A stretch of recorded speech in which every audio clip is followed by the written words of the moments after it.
The moment that changes everything. I'll start where it hurts most. The day I found it, a small tube tucked deep in the side pocket of her designer handbag. Men's lubricant. Premium brand. Not ours. Never ours. My name is Austin and I've been married to Rebecca for 8 years.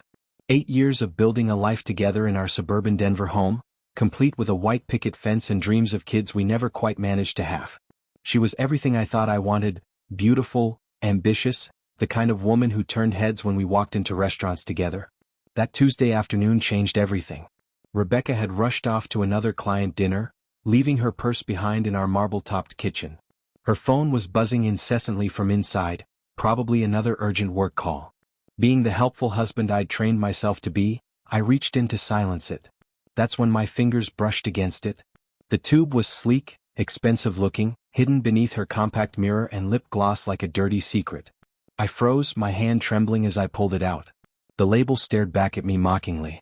This wasn't something we'd ever used. Hell, we barely touched anymore. For a moment, I stood there in our pristine kitchen with its granite countertops and stainless steel appliances. Everything Rebecca had insisted we needed to keep up appearances, holding proof of her betrayal. The afternoon sun streamed through our bay windows, casting shadows that suddenly felt ominous. I didn't scream. I didn't throw the tube across the room. I didn't call her immediately, demanding answers. Instead, I did something that surprised even me. I carefully placed it back exactly where I'd found it, zipped her purse closed and walked to our living room. Sitting on our expensive leather sectional, another one of Rebecca's investments, I felt something cold settle in my chest. It wasn't heartbreak, not yet. It was something far more dangerous. It was clarity. The signs had been there for months, maybe longer. The late nights at Morrison & Associates, her law firm downtown. The way she'd started password protecting her phone after years of leaving it open. How she'd begun sleeping on the far edge of our California king mattress, creating an invisible wall between us. There were the new clothes too.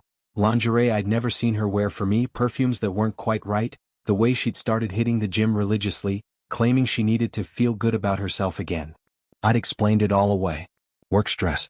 The miscarriages taking their toll. Marriage growing comfortable. But comfortable marriages don't require hidden lubricant. That evening, when Rebecca came home smelling faintly of cologne that wasn't mine, I played my role perfectly. I asked about her day, heated up the leftover lasagna, even rubbed her shoulders when she complained about a difficult client. But behind my smile, something fundamental had shifted. The Austin who'd trusted blindly was gone, replaced by someone I didn't yet recognize, someone capable of patience, planning, and perfect revenge. The next 3 weeks turned me into someone I never thought I'd become, a detective in my own marriage.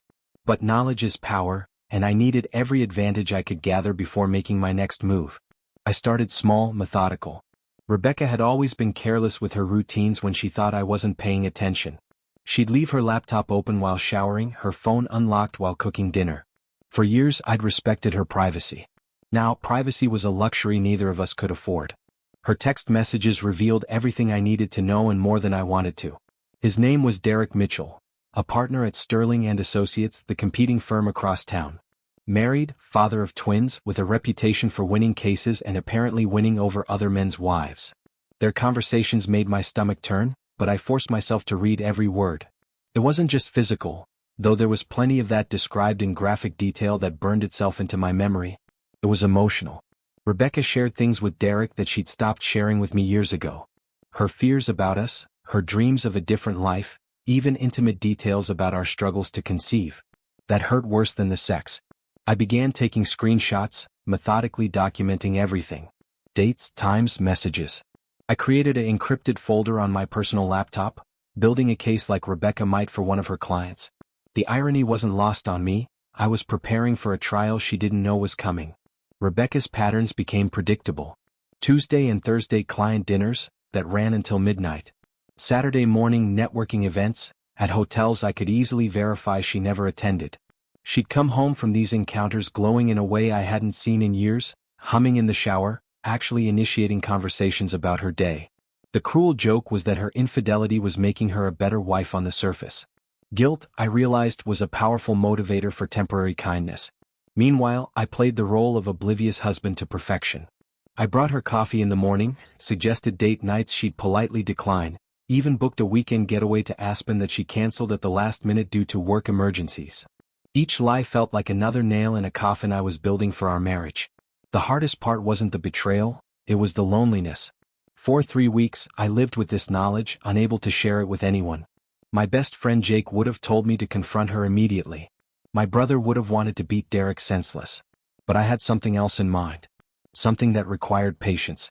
I began researching Derek, learning everything I could about the man who'd stolen my wife's attention. Social media revealed a perfect suburban life. Barbecues with neighbors, little league games, family vacations to Disneyland. His wife Amanda looked genuinely happy in every photo, surrounded by their 6-year-old twins. She had no idea her husband was destroying my marriage.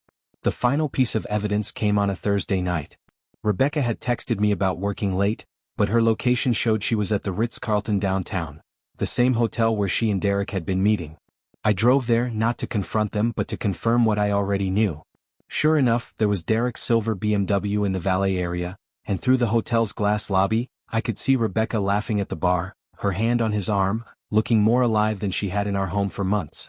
I sat in my truck in the parking garage for an hour, watching and planning. That's when the idea first occurred to me, something elegant, poetic, and absolutely devastating. But first, I needed the perfect opportunity. The plan didn't come to me all at once. Revenge, I discovered, is like fine wine. It needs time to develop properly. For 2 more weeks, I watched, waited, and prepared while maintaining my facade of marital bliss.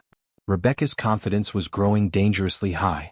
She'd started taking longer to respond to my texts, staying out later, even bringing Derek's name into casual conversation as a brilliant attorney she was learning from.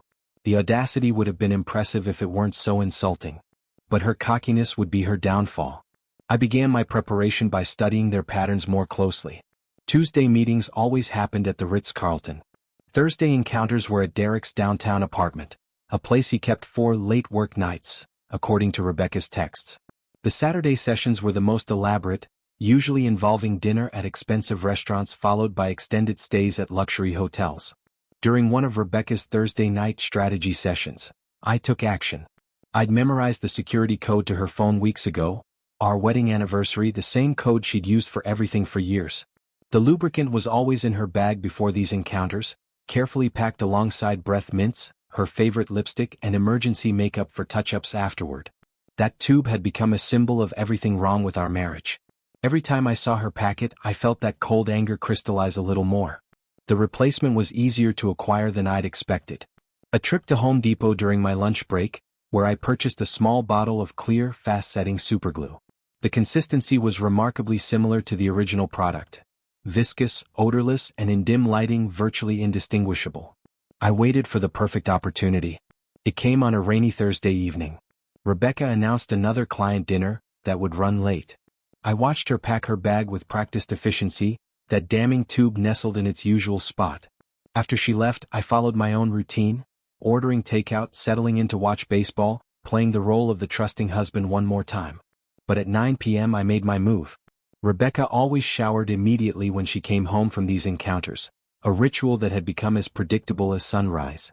While she was in our master bathroom, her bag sat unguarded on our bedroom dresser. My hands were steady as I retrieved the tube, unscrewed the cap, and emptied its contents into our bathroom sink.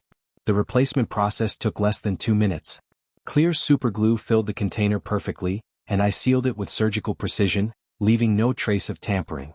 The original contents went down the drain, washing away like the last remnants of my marriage. I returned the tube to its exact position, ensuring everything appeared untouched. When Rebecca emerged from her shower, I was already in bed, pretending to read a Tom Clancy novel I'd been staring at without comprehension. "How was dinner?" I asked, my voice perfectly casual. "Productive," she replied, not even looking at me as she applied her expensive night cream. "Derek and I are making real progress on the Henderson case." Derek and I. The casual intimacy of those 3 words would have destroyed the old Austin.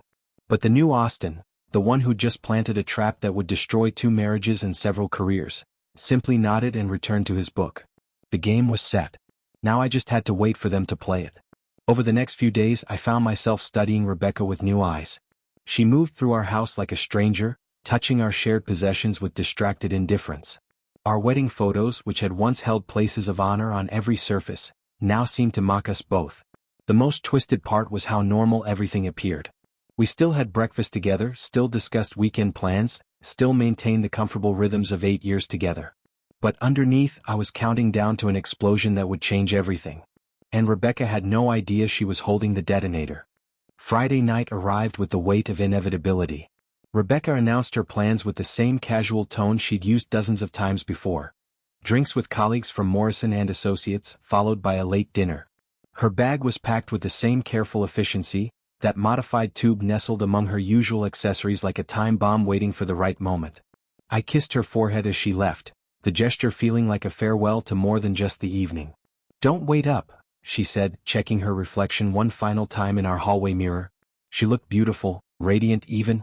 Guilt and anticipation had given her a glow that 8 years of marriage never had. "Drive safe," I replied, watching from our front window as her Lexus disappeared down Maple Street. Then I waited exactly 1 hour before following. Derek's apartment building was one of those converted warehouses in Denver's trendy Lodo district. Exposed brick, floor-to-ceiling windows, the kind of place that screamed, successful but still edgy. I'd driven past it dozens of times during my surveillance, memorizing every detail. Parking 2 blocks away, I walked through the evening shadows, just another person in the urban landscape. The building had a coffee shop on the ground floor that stayed open until 10 p.m. From a corner table with a clear view of Derek's third-floor windows, I nursed a black coffee and waited. At 8:47 p.m., I saw movement behind the curtains, 2 figures silhouetted against warm lamplight. My phone buzzed. Rebecca's text read, "Meeting running late. Don't wait up. Love you." I almost laughed at the casual cruelty of that final, "love you." The show began at 9:23 p.m. The first sound was a woman's scream, high, sharp, and unmistakably terrified. It cut through the evening air like a blade, causing several pedestrians to stop and look up at Derek's building. Then came a man's roar of pain and fury, followed by what sounded like furniture being overturned. More screams. Shouting. The sound of someone pounding on walls. I moved closer to the building, positioning myself across the street with a clear view of Derek's windows. Other people had gathered now, curious neighbors, concerned pedestrians, a group of college students who'd been heading to dinner. Everyone was looking up at the third floor, where shadows thrashed frantically behind partially closed curtains. Through a gap in the fabric, I caught glimpses of the chaos I'd orchestrated. Derek clutching himself, doubled over in obvious agony. Rebecca in a state of panic, her clothes disheveled, gesturing wildly as she tried to help him. Both trapped by their own lust-turned disaster, exactly as I'd envisioned. Someone in the crowd had called 911. Within minutes, sirens wailed in the distance, growing louder as emergency vehicles converged on our location. An ambulance arrived first, followed quickly by a police cruiser and a fire truck. The paramedics rushed into the building while a small crowd gathered on the sidewalk. I joined them, just another concerned citizen watching a drama unfold. My heart was pounding, but not from fear, from the intoxicating satisfaction of watching years of careful planning reach their inevitable conclusion. Derek stumbled out first, supported by 2 paramedics. His face was a mask of pain and humiliation, his expensive shirt torn and stained. Even from across the street, I could see the mortification in his posture. A powerful attorney reduced to a victim of his own desires. Rebecca followed moments later, tears streaming down her face, trying desperately to explain the unexplainable to a female police officer. Her designer dress was wrinkled, her carefully styled hair disheveled, and her composure, the one thing she'd always prided herself on, completely shattered. The paramedics knew. The police knew. Everyone there knew. This wasn't just a medical emergency, it was a scandal that would ripple through both their professional and personal lives like a tsunami. But I wasn't done. Not even close. As the ambulance pulled away with Derek inside, Rebecca stood alone on the sidewalk, her phone pressed to her ear. I could only imagine who she was calling. Maybe her lawyer instincts kicking in, maybe trying to reach Derek's wife before word spread. Too late for damage control now. I walked back to my truck, started the engine, and drove home to our empty house. Rebecca's coffee mug was still in the kitchen sink from that morning, a lipstick stain on the rim. For 8 years, I'd found that kind of small intimacy endearing. Now it just looked like evidence of a life that was about to end. The real devastation was still to come. Saturday morning arrived gray and overcast, matching the atmosphere in our house perfectly. Rebecca had come home sometime after 2 a.m., I'd heard her Lexus in the driveway, the front door closing with unusual care, her footsteps padding to the guest room instead of our bedroom. I found her there at 8 a.m., still wearing last night's wrinkled dress, sitting on the edge of the bed staring at her phone with hollow eyes. She looked like she'd aged 5 years overnight. "Morning," I said from the doorway, holding 2 cups of coffee like this was any other weekend. She jumped, startled. "Austin, I didn't know you were awake." "Rough night?" I asked, offering her one of the mugs. Rebecca took it with shaking hands. "There was an incident at the office function. Derek, one of the attorneys from Sterling and Associates, had a medical emergency. Food poisoning, they think. It was horrible." The lie came so easily, I almost admired her ability to craft fiction on the spot. "Food poisoning. Creative." "That's terrible," I replied, sitting across from her. "Is he okay?" I don't know. They took him to Presbyterian General. Amanda, his wife, is with him now." Amanda. The woman whose life I was about to destroy along with everyone else's. But I wasn't ready to reveal my hand yet. Rebecca needed to dig her hole deeper first. While she showered, I retrieved the manila envelope I'd prepared weeks ago. Inside were printed screenshots of every compromising text, every intimate conversation, every lie she'd told me over the past 6 months. But I also had additional copies prepared.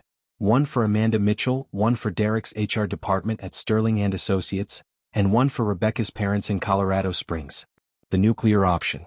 I spent the morning organizing everything with the same methodical precision I'd applied to my career in project management. Each envelope labeled, each recipient's address confirmed, each piece of evidence arranged chronologically to tell the complete story of my wife's betrayal. By noon, Rebecca had migrated to our living room, where she sat curled on our leather sectional, still in her robe, still clutching her phone. She'd been making calls all morning. I could hear fragments from the kitchen.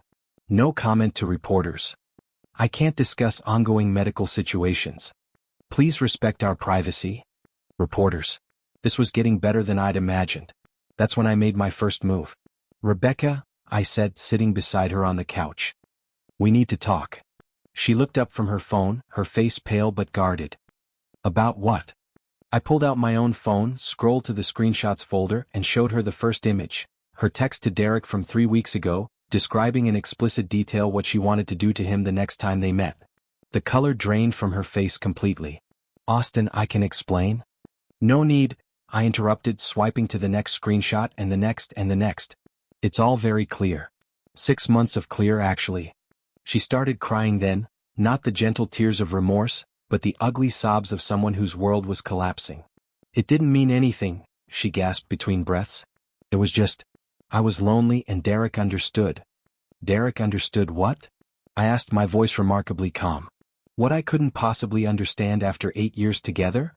"You don't touch me anymore," she screamed suddenly, her composure finally shattering completely. "We barely talk. We haven't been intimate in months. I felt invisible in my own marriage." There it was, the truth beneath all the lies. And surprisingly, it didn't hurt as much as I'd expected. Maybe because I'd already mourned the death of our marriage weeks ago. "So you decided to fix our problems by sleeping with a married father of 2, I said. "That seems proportionate." Rebecca buried her face in her hands. "What do you want, Austin? Do you want me to grovel? Do you want me to promise it'll never happen again? Because it won't. Last night, what happened? It's over with Derek. It's all over." "Yes," I agreed, standing up and straightening my shirt. "It is all over." That afternoon, while Rebecca locked herself in the guest room making frantic phone calls, I drove to 3 different post offices across Denver. Each envelope went out through a different location, ensuring they'd all arrive at their destinations by Monday morning. Amanda Mitchell would learn about her husband's affair. Derek's partners would discover their colleagues' ethical violations. Rebecca's parents would understand exactly what kind of woman their daughter had become. By Monday evening, Rebecca's perfectly constructed professional life would be in ruins, just like Derek's, just like their victims' marriages. The beauty of my plan wasn't the immediate devastation, it was the ripple effects that would follow for years. But first we had one more scene to play out. Monday morning arrived with the efficiency of an execution. I woke early, dressed in my best suit, and prepared breakfast for 2 even though I knew Rebecca wouldn't eat. She'd spent most of the weekend in the guest room, emerging only for coffee and to make hushed phone calls that always ended with her crying. The first envelope would arrive at Derek's office by 9 a.m. Amanda Mitchell's copy would be waiting in her mailbox when she returned from dropping the twins at school. Rebecca's parents would find theirs with the afternoon mail delivery in Colorado Springs. I was methodical about my timing. At 8:47 a.m., Rebecca's phone started ringing. Sterling and Associates HR department, no doubt. She let it go to voicemail. It rang again at 8:52, then continuously every few minutes after that. By 9:15 she was pacing our kitchen with the phone clutched in her white-knuckled grip. "Austin," she said, her voice barely above a whisper, "something's happening. Derek's firm is calling me. They want to schedule a meeting." I looked up from my newspaper, the Denver Post's business section, where I hope to see Sterling and Associates mentioned soon. Maybe they want to discuss referring cases to Morrison and Associates. "Didn't you say Derek thought you were brilliant?" She flinched at the word Derek, like I'd slapped her. Her phone buzzed with a text. She read it and I watched her legs give out. She collapsed into one of our kitchen chairs, staring at the screen in horror. "What is it?" I asked, though I already knew. "Amanda Mitchell she's filed for divorce. Derek's been suspended pending an investigation. There are reporters asking questions about." She looked up at me and I saw the exact moment she understood. "Austin, what did you do?" Instead of answering, I walked to our home office and returned with a manila envelope. The last one, the one I'd saved for this moment. I placed it on the kitchen table between us. "Why don't you open it?" With trembling hands she lifted the flap and pulled out the contents. Screenshots, printed emails, a complete timeline of her 6-month affair. Everything organized, documented, and presented like the legal brief she might prepare for a client. "You've been planning this," she whispered, staring at the evidence of her betrayal. "All this time you knew and you've been planning this." "I've been documenting it," I corrected. "There's a difference." Rebecca looked up at me with something between horror and admiration. "The superglue. You switched it. You knew they would. Derek's injuries, you planned that too." I didn't confirm or deny. Some things were better left as implications. "Your parents received a copy this morning," I continued conversationally. "I thought they should know why their son-in-law will be filing for divorce. Professional courtesy." She started to hyperventilate then, gasping for air like she was drowning. "Austin, please. We can fix this. I'll leave Morrison and Associates. I'll do counseling. I'll do whatever you want. Just, please don't destroy everything we've built." "We didn't build anything, Rebecca. You've been tearing it down for months. I just documented the demolition." My phone rang. Unknown number with a local area code. "Austin Mitchell?" a woman's voice asked when I answered. "Speaking. This is Amanda Mitchell, Derek's wife. I think we should meet." Rebecca could hear every word. She was shaking her head frantically, mouthing "please" over and over again. "Of course," I told Amanda. "When works for you?" "Today. As soon as possible. I have questions and I think you might have answers." After I hung up, Rebecca was staring at me like she'd never seen me before. "You're really going to destroy everyone, aren't you?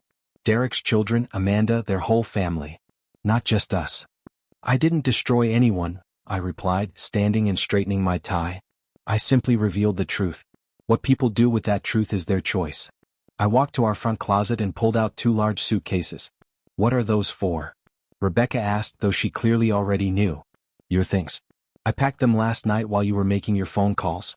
Everything's there: clothes, jewelry, personal items, your law books." I was very thorough. The suitcases sat by our front door like sentinels, marking the end of 8 years of shared life. "Where am I supposed to go?" she whispered. "That's not my concern anymore. Though I'd suggest somewhere far from Denver. The legal community here is smaller than you think and word travels fast." Rebecca's phone rang again. This time she answered, her voice professional despite her tears. "Rebecca, Austin. Yes, I understand. Tomorrow morning. I'll be there." She hung up and looked at me with dead eyes. "Morrison and Associates wants to discuss my recent associations and their impact on the firm's reputation. They're not firing me yet, but they will," I finished. "Eventually. Once the full scope becomes clear." I was already reaching for my car keys. "I have a meeting with Amanda Mitchell. When I get back, I expect you to be gone. The locks will be changed by evening." Rebecca stood in our kitchen, surrounded by the wreckage of her choices, looking smaller and more fragile than I'd ever seen her. For just a moment I almost felt sorry for her. Almost. But then I remembered that tube of lubricant hidden in her bag like a secret shame. I remembered the late-night texts, the lies, the casual way she'd betrayed 8 years of partnership. And I walked out the door without looking back. 3 months later, I'm sitting in my new apartment overlooking Cherry Creek, watching the sunset paint Denver's skyline in shades of gold and crimson. The divorce was finalized last week, swift and decisive like everything else I'd planned. Rebecca didn't contest it. She couldn't afford to, literally or figuratively. The ripple effects exceeded even my expectations. Derek Mitchell's suspension became permanent termination when Sterling and Associates discovered he'd been using firm resources to facilitate his affairs, not just with Rebecca, but with 2 other women over the past 3 years. Amanda took him for everything in the divorce, including custody of the twins. Last I heard, he was working for a small firm in Grand Junction, a spectacular fall from grace for someone who'd once been considered partnership material at one of Denver's most prestigious practices. Rebecca left Denver entirely.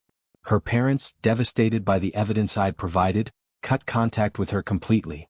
Morrison and Associates quietly let her go during their next round of restructuring, and her reputation in Colorado's legal community was effectively finished. Through mutual connections, I learned she'd moved to Phoenix, where she's working for a personal injury mill making a third of her former salary. Amanda and I met several times in those first few weeks, comparing notes and evidence like the betrayed spouses we were. She's a remarkable woman, stronger than Derek ever deserved. She thanked me for revealing the truth before she wasted more years of her life on a man who didn't value her. "I know what you did," she said during our final meeting, her voice matter-of-fact rather than accusatory. "The superglue. It was poetic justice, really?" I neither confirmed nor denied it. Some secrets are better kept. The house on Maple Street sold quickly, the market was hot, and Rebecca needed her half of the equity to restart her life. I didn't fight her on it even though I could have. Generosity, I discovered, was its own form of power. My new place is smaller but perfect for one person. No shared spaces, no compromises, no need to hide anything or pretend everything is fine. The silence isn't lonely, it's peaceful. People ask me how I'm doing, expecting to find a broken man struggling with the aftermath of divorce. Instead, they find someone who seems oddly content, even liberated.